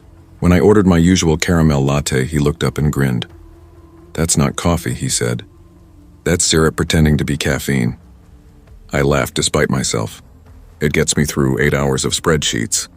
"Don't judge me." He tilted his head, still smiling. "Then I guess it's medicinal. I'll allow it." That's how it started, a casual conversation that stretched longer than my lunch break. Evan was a freelance graphic designer, a drifter between projects and coffee shops. He talked about fonts like they were people, about light and color like they were alive. There was something magnetic about him, not just charm, but conviction. We exchanged numbers. Within days, I was checking my phone every few minutes for his texts. Within weeks, we were inseparable. The first year was golden. Evan was everything I thought my life was missing. Spontaneous, creative, unpredictable. He'd pick me up at midnight just to drive into the desert and watch the stars. He sketched me on napkins, his pencil moving fast and sure, calling me his muse. He brought me sunflowers because they looked like they'd talk too much, like you. My friends adored him. My parents were relieved I'd finally met someone interesting. For a while, it felt like love really could rewrite everything dull in my life. But cracks showed early, tiny, easy to ignore. He'd sulk when I stayed late at work. He'd glance at my phone when it buzzed, pretending not to. Once, at a friend's birthday dinner, I laughed at the waiter's joke and Evan's smile hardened. Later in the car, he said quietly, "You didn't have to flirt right in front of me." I brushed it off. Everyone has insecurities, right? Love means patience, understanding. By 2016, we'd moved into a small downtown apartment with peeling paint and an impossible parking spot. I thought living together would bring us closer. Instead, it felt like the walls grew thinner and the air thicker. Evan's freelance work started drying up, leaving me to pay most of the bills. When my dad offered to help with rent, I thought I was easing the pressure. But when I mentioned it, Evan's expression changed instantly. "So your dad thinks I can't take care of you?" he said, his voice low. That's not what he meant. Don't defend him. He stood, grabbed his keys, and slammed the door so hard the frames on the wall trembled. That became a pattern. My brother dropping by unannounced annoyed him. My coworker Megan texting me about work made him suspicious. One evening, when a message from Megan popped up on my phone, he snatched it from my hand. "You're sleeping with her, aren't you?" I blinked, stunned. "What?" "She's married, Evan. She has kids." He just stared, eyes dark and unblinking. "Don't lie to me." I remember how my laugh came out brittle, how my chest tightened as if the room itself had turned against me. From then on, every day felt like walking barefoot over glass. Then in spring 2017, everything changed again. He proposed. Sunset at South Mountain Park. The desert sky behind him was bruised pink and gold, the air smelling faintly of dust and creosote. He knelt, holding a small ring, tears in his eyes. "I can't lose you, Maddie," he said. "Be my wife." I said yes, not because I was certain, but because I was exhausted. Because I thought maybe marriage would fix what had broken. Maybe if I gave him everything, he'd finally feel safe enough to stop hurting me. For a few months, it worked. He was sweet again, called me my girl, my future wife. My parents noticed the change and smiled more around him. He even started drinking less.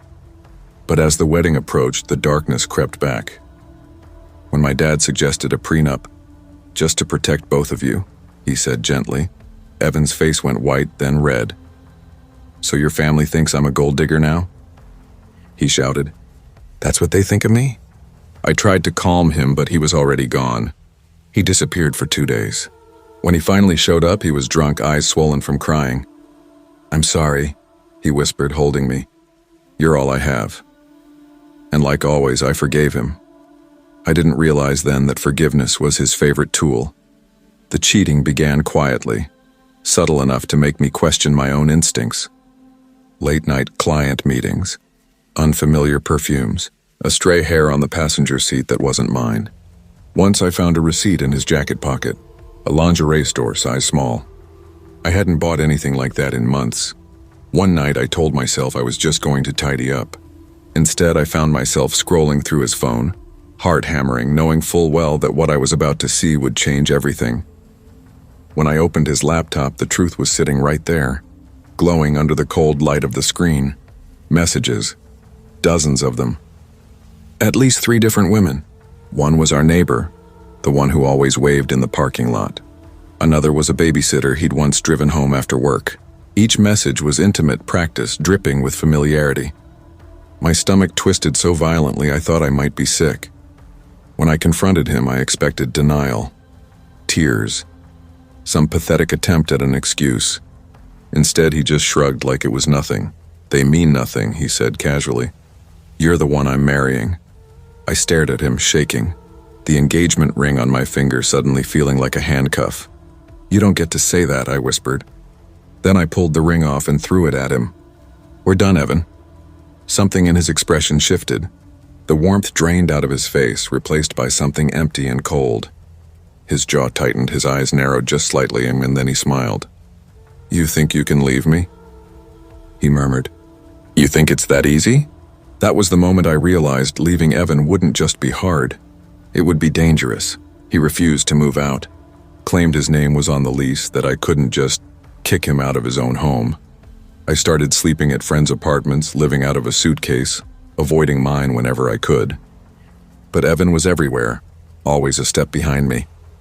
He'd lock me out of my own bedroom and pretend it was an accident. He'd open my laptop, read my emails, and leave them slightly out of order so I'd know he'd been there. Once I caught him parked outside my office in his old Honda Civic, just staring through the windshield like he was waiting for me to acknowledge him. When I blocked his number, he created new ones.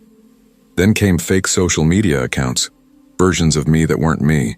One night, my coworker sent me a screenshot of a Facebook profile using my pictures with captions like, "Looking for men since my fiancé can't satisfy me." I felt humiliated, violated, like he'd crawled into the parts of my life I thought were private and smeared them with his fingerprints. At night, I barely slept. I'd hear footsteps in the hallway, faint and deliberate. Once at 2 a.m., I crept to the door and looked through the peephole. Evan was standing there holding a bouquet of wilted flowers. His voice came through the crack under the door, soft, tender, terrifying. "We're still getting married, babe," he whispered. "You just don't know it yet." My hands shook so badly I couldn't even dial 911. The worst came in August 2017. I came home from work, keys jingling in my shaking hand, and froze the second I opened the door. Cigarette smoke hung heavy in the air. Evan didn't smoke. On the kitchen table sat a small white box. Inside was a wedding cake topper, a bride and groom. The bride's head had been snapped clean off. My stomach turned to ice. Before I could move, Evan stepped out of my bedroom, grinning like he'd just been waiting for the punchline. "I've been waiting for you," he said. I bolted, ran barefoot into the hall, pounding on my neighbor's door until she opened it. Evan followed, his voice echoing through the corridor, half fury, half pleading. "If you marry someone else, I'll kill him. You're mine forever." The police came within minutes. They found a spare key in his pocket, and later, during a search, a hidden camera in my smoke detector. The detective told me quietly, "You're lucky you ran when you did." Evan was arrested and charged with harassment, trespassing, unlawful surveillance. He served 9 months. That was all. And then he disappeared from Phoenix. I thought that was the end. For years, I tried to build my life back piece by piece. Therapy, long phone calls with my mom where I mostly cried, new friends who never knew the version of me that flinched at every unexpected sound, a better job. a small apartment with locks I changed twice, but fear lingers. It embeds itself in your bones. Every knock on the door made my pulse spike. Every blocked number felt like a ghost pressing its face against the glass. Then, in 2022, something small and stupid, even shattered the fragile peace I'd built. I was scrolling LinkedIn after work, just zoning out. A notification popped up. Your profile was viewed. I clicked it without thinking. The account had no profile picture, no work history. Just two initials, E. My hands went cold on the keyboard. It had been years. Different city, different state. I'd changed everything, my number, my address, my life. But somehow, he'd still found me. Evan Hartley. Even just typing his name now feels like tempting fate. Maybe he's still out there. Maybe he never stopped watching. People romanticize passion, the kind that consumes you, but they never tell you how quickly love can turn into possession, how easily charm can curdle into control. It starts small, a jealous question, a critical comment, a phone check just because you think it's love.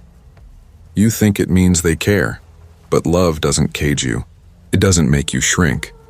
Real love feels safe. Anything else isn't love, and it's control dressed as devotion. And if you ever start confusing the two, run before it's too late.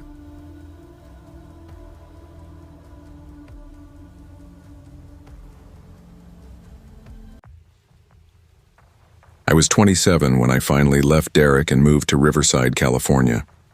Derek was the safe bet. Neatly pressed shirts, a steady 9 to 5, a man who ironed his socks and called his mother every Sunday. For 3 years, our life ran like a train on fixed rails, comfortable, predictable, and suffocating. The future stretched out like a suburban map. Mortgage, 2 kids by 30, dinner parties with the neighbors, and a kind of dull, polite death. One night, over candlelight at our favorite Italian place, Derek was rambling about tax brackets and interest rates while twirling his spaghetti with mechanical precision. I watched his mouth move, but all I heard was a clock ticking behind my ribs. I set my fork down and said quietly, "I can't do this anymore." He blinked, confused. "Do what?" "This us." He stared at me for a long time, then cried. Real tears, slow and stunned. His family called me selfish for weeks after that. I told myself I was chasing freedom, the unknown, something that still had blood and teeth in it. But freedom came with a price. Loneliness. For months, my world was just long walks by the river, half-empty wine bottles and Netflix shows I never finished. The silence pressed in until I downloaded Tinder one lonely Saturday night. Not for love, I told myself. I wanted a pulse, a spark, something reckless enough to remind me I was still alive. That's when I met Nathan Crawford. His profile was minimalist, a single photo in a sharp gray suit beside a black Mercedes. Bio, work hard, play harder. Not serious. I almost swiped left until his message appeared.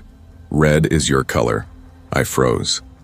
The red dress in my profile picture, the one I'd worn to Derek's company party. His words weren't cheesy or clumsy like the rest. They felt precise, controlled, dangerous. We met at Oakwood Grill the following Saturday, 8:30 sharp. The restaurant glowed in amber light and smelled faintly of cedar and steak fat. Nathan stood when I walked in. Tall, broad shoulders, a thinning hairline he wore like armor. His cologne hit me before his words did, musky and rich, the kind that lingers long after someone leaves.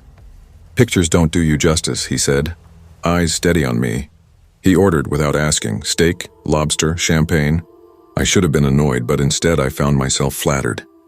The way he leaned in close, the brush of his fingers against mine, his voice low and deliberate. It wasn't the alcohol making me dizzy. It was him. By dessert, I was already gone. The affair escalated fast. Weekends in Palm Springs, hotel rooms drenched in lamplight, gifts I never asked for but couldn't refuse. He'd call past midnight whispering that his wife Monica didn't understand him, that life with her was gray and that I was his color. I told myself I wasn't falling, that it was all just play. But when his text buzzed, I dropped everything. Then the shadows started creeping in. At first, Nathan's intensity thrilled me. He made me feel seen, chosen. But soon it shifted. If I didn't respond fast enough, another text came seconds later. "Too busy for me now?" He'd comment on my Instagram photos. What if someone recognizes you? Are you trying to get caught? Once, when I mentioned grabbing coffee with a guy friend, his expression hardened. You don't do that, he said flatly. You're mine. I laughed it off, said, relax, it's just coffee. His eyes didn't soften. Don't test me, Alyssa. It was supposed to be an affair. Temporary, exciting. But he wanted control. I started choosing words carefully, deleting posts, double-checking messages before hitting send. My sister Melissa found out one night when she saw his texts light up my phone. She called me, voice shaking with anger. Are you out of your damn mind? He's married, Alyssa. You think he's leaving his wife for you? He'll ruin you. You don't get it, I said quietly. He makes me feel alive again. Alive? She snapped. That's not alive. That's addicted. I hung up and cried harder than I had the night I left Derek, because deep down I knew she was right. But Nathan had already become a habit I couldn't quit, one that made my heart race even as something darker began to whisper underneath it all. You're not free anymore. Then came March 2021. Nathan had promised to meet me again at the Oakwood Grill. I got there early, sliding into the same corner booth where we'd first met. My hands wouldn't stay still. I kept unlocking my phone, refreshing messages, glancing toward the door every few seconds. When he finally walked in, he was 20 minutes late, sweat glistening on his temple. His shirt collar was slightly crooked, his tie loosened. He scanned the room like he was expecting someone else to show up. Rough day? I asked, trying to sound casual. He smiled tightly. You could say that. Something in his tone made my skin prickle. Dinner started quietly. Small talk, forced laughter, but the tension was a living thing between us, humming beneath every word. Then it happened. Nathan, you bastard. The voice cut through the restaurant like shattered glass. Every fork paused mid-air. Every conversation died. Even the soft jazz in the background seemed to stop breathing. At the entrance stood a woman, tall, raven-haired, beautiful in a way that was sharp rather than soft. Her green eyes locked on Nathan, burning. Monica. Her purse hit the table as she stormed forward, spilling its contents across the floor. You think I wouldn't find out? She hissed. You waste my money on this little slut? My stomach lurched. People stared. The blood rushed to my ears until I could barely hear Nathan's panicked stammering. Something about misunderstandings, business dinners, confusion. Monica didn't buy a word of it. Her gaze turned to me, cold and surgical. Do you have any idea what kind of man you're dealing with? She said, her voice trembling not with rage but something worse, pity. You should be scared of him. Not me. It wasn't an insult. It was a warning. Nathan grabbed my wrist and pulled me toward the exit. The room spun as whispers followed us out. In the parking lot, he stopped and turned, his grip tightening until I winced. Listen to me, he said softly, almost kindly. Monica doesn't matter. She'll never leave me. But you... He leaned closer, his breath hot against my cheek. You're not going anywhere. His calmness was the most terrifying part. After that night, things unraveled fast. Nathan started showing up at my apartment without warning. Sometimes late, sometimes early, always uninvited. Boxes appeared on my doorstep. Perfume, lingerie, expensive jewelry.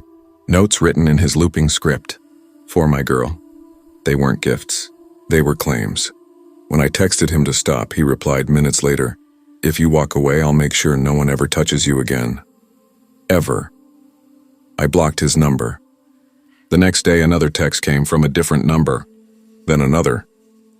A week later, my sister Melissa called me, voice breaking. Alyssa, someone sent me screenshots, your text with him. They're threatening to ruin me if you don't call him. My heart stopped. He's going after you now. I'm serious, Alyssa. You need to go to the police. But what would I tell them? That a married man was obsessed with me? That I'd let him in? My life became a constant audit of safety. I checked locks twice before bed, peered out the window before opening my door. I started parking under streetlights, carrying my keys between my fingers when I walked to my car. The fear wasn't loud. It was steady, gnawing, always there. Then came the night it all broke. I'd just finished a late shift. The parking lot was half empty, lit by one flickering lamp. My footsteps echoed. I hit the unlock button on my car, heard the chirp, and froze. Someone stepped out from between the cars. Nathan. He smiled, wide and wrong. "You look tired," he said softly. I couldn't move. He took my hand gently, like we were still lovers, and pressed something into it. A photo. It was me, sleeping in my bed, face half lit by moonlight. "See?" he whispered. "You're already mine. Don't fight it." My whole body went cold. His voice wasn't threatening. It was certain. I moved a month later. New apartment, new job, cut my hair, deleted every trace of myself online. I stopped answering unknown numbers. I told myself I was safe. But some mornings when I open my front door, there's a single red flower lying on the mat. No card, no note. Just the quiet reminder that Nathan hasn't forgotten me. Desire without boundaries can rot into obsession. It feels thrilling at first, like being chosen, seen, but it always ends in fear. Protect yourself. Listen when something feels wrong. Love that controls isn't love at all. It's ownership. And once you've been claimed by someone like Nathan, part of you never really feels free again.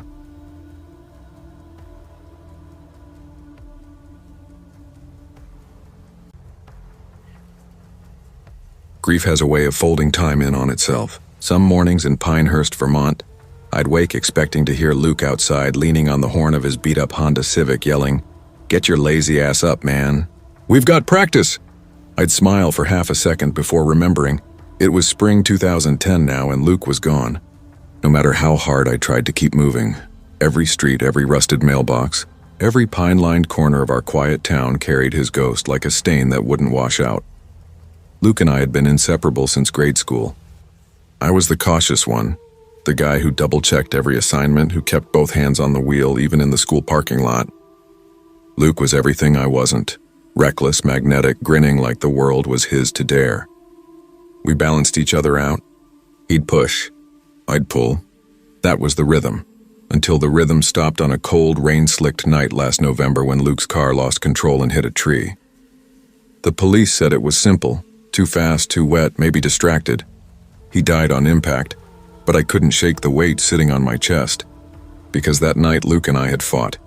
I'd been drinking at a friend's house, my words slurred and mean. I remembered flashes, his headlights cutting through the rain, both of us shouting, the smell of beer and pine. Then nothing.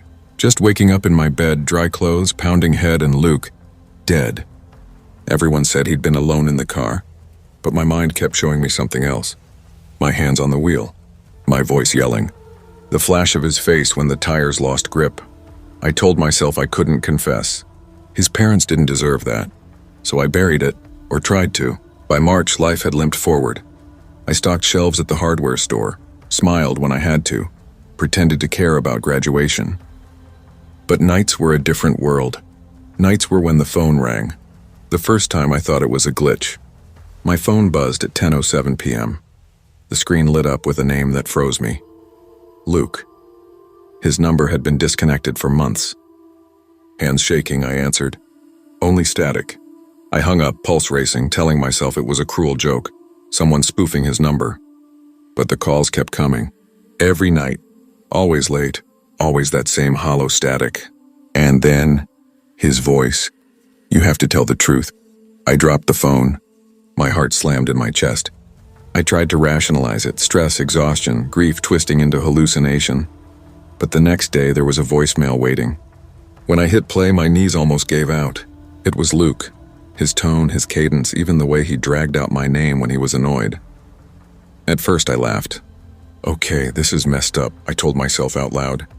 One of the guys hacked something, right? Luke and I had hours of recorded calls, gaming sessions, stupid jokes, voice notes. There was enough to fake something. But the messages didn't sound spliced. They were personal, fresh. One night I pressed play and heard, "Remember the fishing trip? You puked on my shoes, man? I still haven't forgiven you." No one else knew about that. No one. My stomach turned to ice. A week later came another message, his voice cracking like he was crying. "You weren't supposed to drive. You weren't supposed to." I didn't sleep that night. I stared at the ceiling until the gray light of dawn, replaying every blurred second of that night. My memory fracturing like shattered glass. In one shard, Luke was driving. In another I was. School slipped away from me.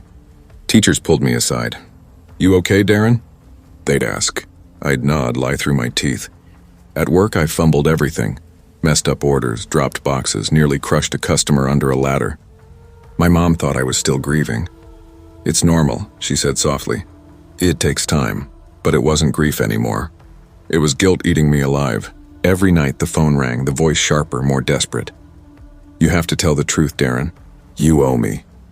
Finally, one frigid April evening, I couldn't take it. I drove to Luke's house. His parents looked smaller than I remembered, faces hollowed by months of mourning. At their kitchen table, I whispered, "I think it was my fault. I was drunk. I think I drove." The silence cut deep. His mom's eyes filled and his dad just shook his head. "Darren, you weren't in that car," he said quietly. Luke was alone. "The police are certain." Relief, confusion, terror all at once. "No," I stammered. "That can't be right." "I remember." "You're grieving," his mom interrupted gently.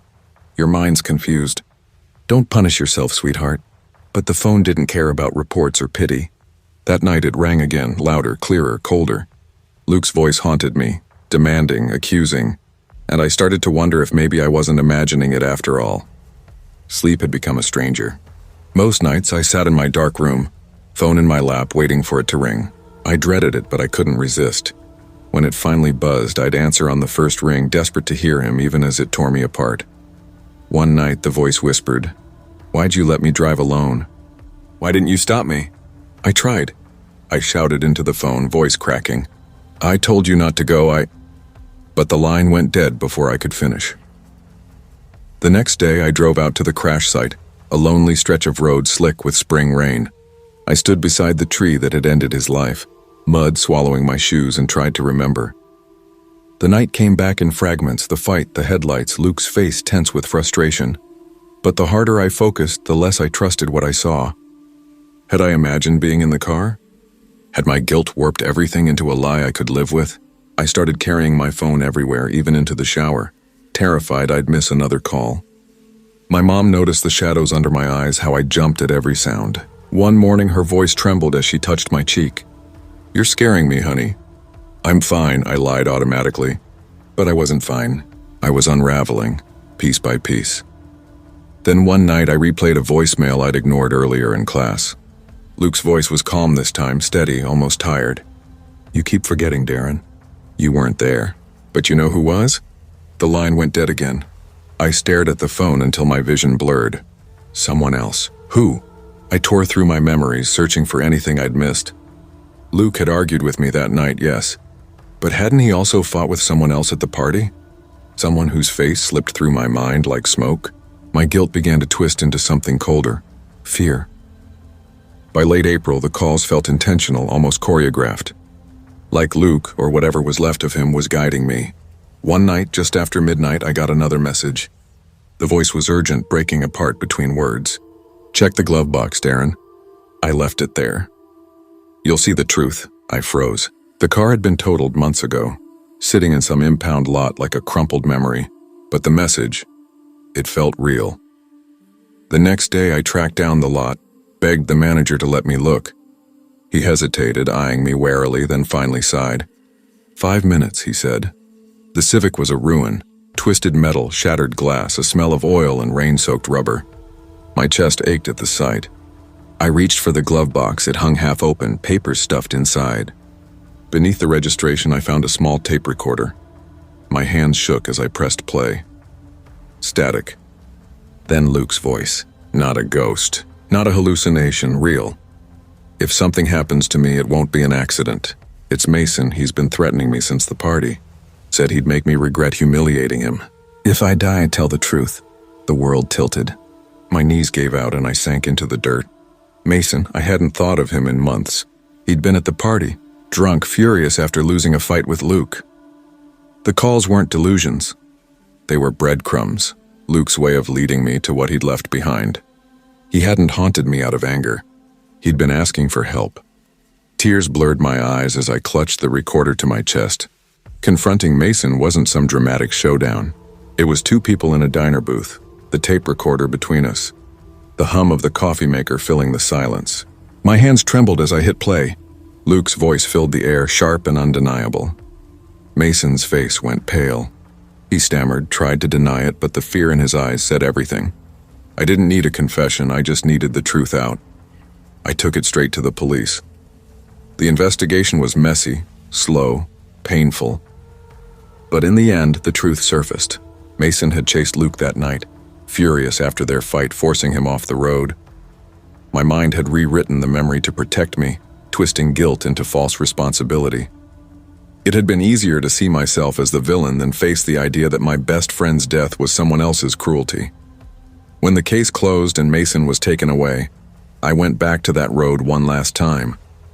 The tree still stood scarred, silent, a witness to everything. I stood there until dusk, the tape recorder heavy in my pocket. The phone never rang again. Grief distorts memory, bends it until lies feel merciful. Guilt blinds you, convinces you to carry weights that were never yours. But truth, no matter how jagged, is lighter. Love demands honesty. And sometimes, when the noise of grief finally quiets, if you listen close enough, the truth still finds a way to speak.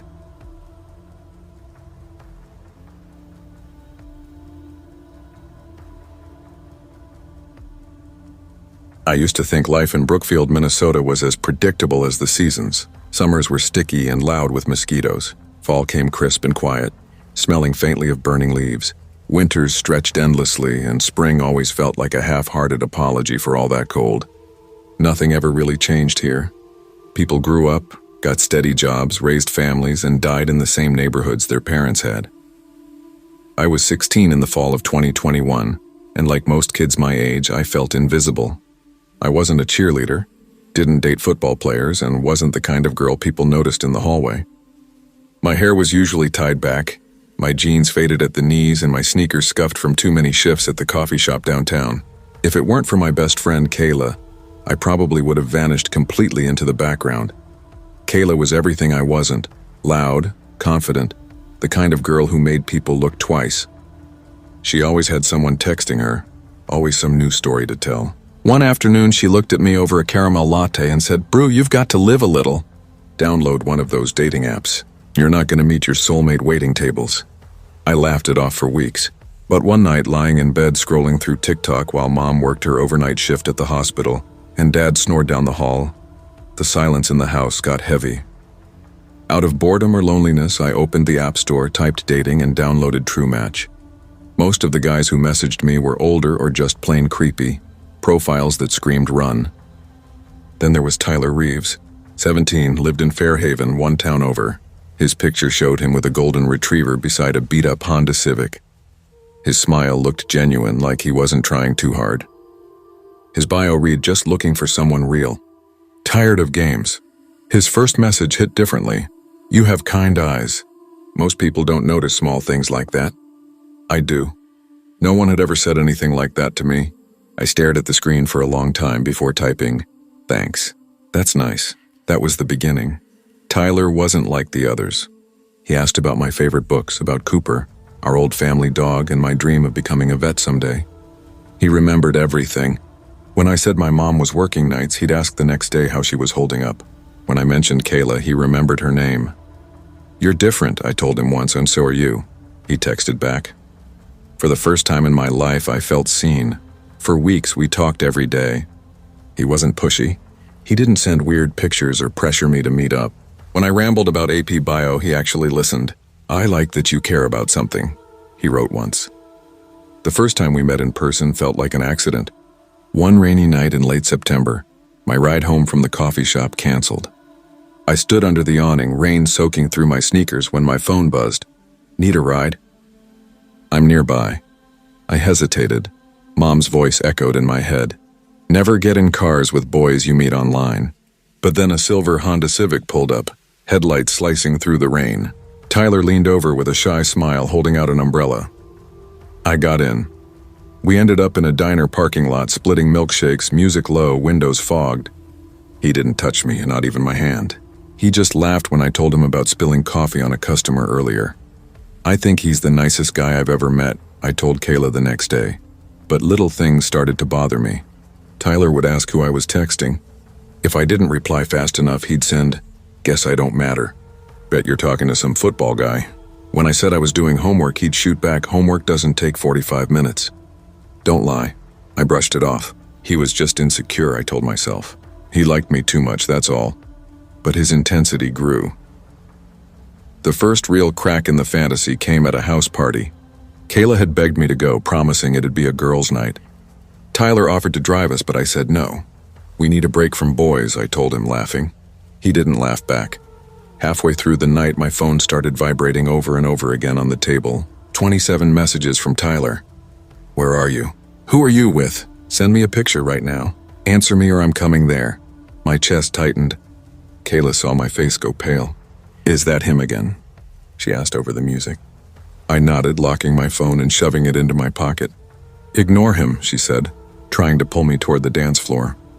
I tried. I tried to laugh, to lose myself in the noise and the flashing lights, but the dread didn't fade. It clung to me like humidity. When we finally left, one of Kayla's friends pulled me aside near the porch. Her voice was hushed, uncertain. Hey, Tyler was here earlier. He was in the kitchen saying weird stuff. My stomach dropped. What stuff? She hesitated. He said he has pictures of you, sleeping. I felt everything inside me go cold. How could he? I whispered. He said you sleep with your blinds open, she murmured. That he likes to watch. I drove home shaking. My fingers trembled as I texted him. What the hell did you say at that party? His reply came instantly. I wasn't bragging. I was telling the truth. I like watching you. You look peaceful.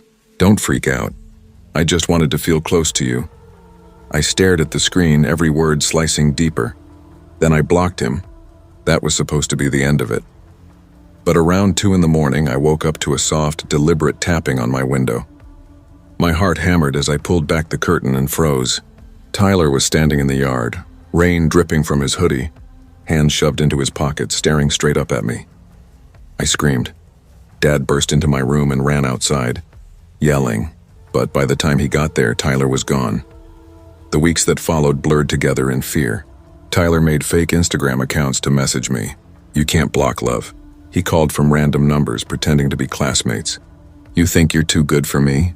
He even messaged Kayla, she's mine. Stay away. My parents went to the police, but all they said was, he's a minor. He hasn't hurt anyone yet. Keep an eye out. Yet. That word haunted me. The breaking point came on October 12th. I just finished my shift at the coffee shop. The parking lot was nearly empty, the air cold enough to sting. On the hood of my car sat a small gift bag. Inside was my favorite brand of lip gloss, a photo of me at the bus stop taken that morning, and a note. Don't ignore me. I'll wait as long as it takes. My hands shook so badly I nearly dropped it. I left the bag on the pavement and sped home, tears blurring the road. That night I woke to the sharp crash of glass downstairs. For a moment I thought I was dreaming. Then I heard footsteps. I stepped into the hallway, heart slamming against my ribs, and saw him, Tyler, standing in the kitchen light, a knife in his hand, shards of the broken window glittering at his feet. Why won't you just listen to me? He shouted, voice cracking. We're supposed to be together. I can't let you ruin this. Dad rushed in, yelling for him to drop the knife. Tyler lunged, but slipped on the glass, slicing his palm open. I grabbed my phone, fumbling to dial 911 as Dad pinned him to the floor. By the time the police arrived, Tyler was bleeding and screaming my name as they dragged him away. You'll regret this, Brooke. You'll regret it. He was charged with breaking and entering, stalking, and assault with a deadly weapon. The judge sentenced him to 6 years in juvenile detention. It's been 3 years. I still double-check the locks every night. I keep my blinds shut tight even on the brightest mornings. And sometimes when I open a new social media account, I get the same follow request. No profile picture, no posts, just the name, TR forever. Love isn't obsession. Attention isn't affection. Real love doesn't make you afraid to sleep. I learned the hard way that danger doesn't always wear a mask or lurk in the dark. Sometimes it smiles at you through a screen, remembers your favorite book, your dog's name, your dream school, until it twists those small things into chains. Don't ignore the red flags. When someone shows you who they are, believe them. Protect your boundaries. And remember, you are never invisible, but you are never required to belong to someone else's idea of love.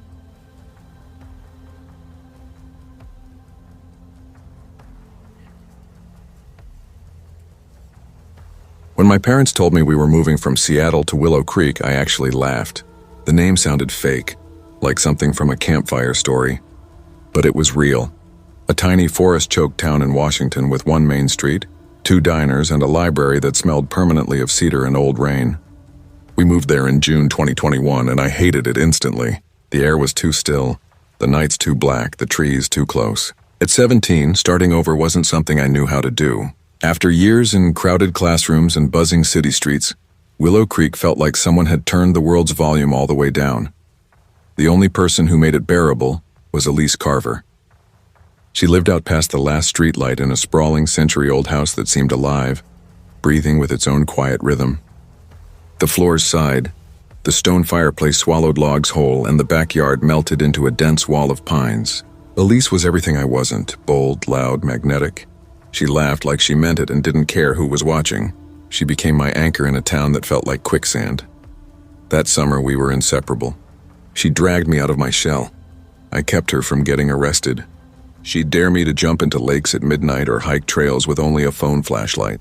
I'd be the one asking if maybe we should tell someone first or at least bring bug spray. We balanced each other that way, so when she invited me for a weekend sleepover, I didn't hesitate. My parents, buried under work, were just glad I'd made a friend. We planned movies, games, and a little photography project on her property. Elise swore we'd take shots her art teacher would frame. I doubted it, but I didn't say no. That first night started like all the others. Snacks, laughter, bad jokes echoing through the attic. The space was cluttered with old trunks and photo albums that smelled like mothballs. The narrow windows looked out at the forest where the tree line pressed close enough to touch. Somehow, Elise made it feel more adventurous than eerie. Around 10:30 p.m., she grabbed her flashlight and said, "Let's take a walk." Just a short one. "The trail looks amazing at night." I hesitated. "It's pitch black out there."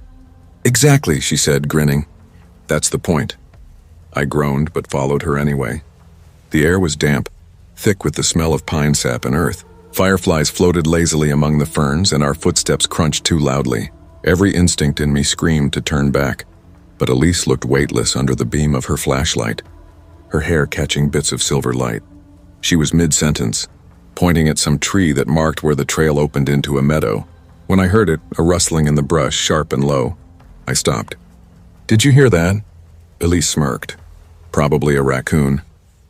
Then came the growl, deep, guttural, wrong. My flashlight jerked in my hand, slicing through branches. "That's not a raccoon." A branch snapped, close, deliberate. Elise froze. We both turned our lights toward the sound, but the woods just stared back, silent and endless.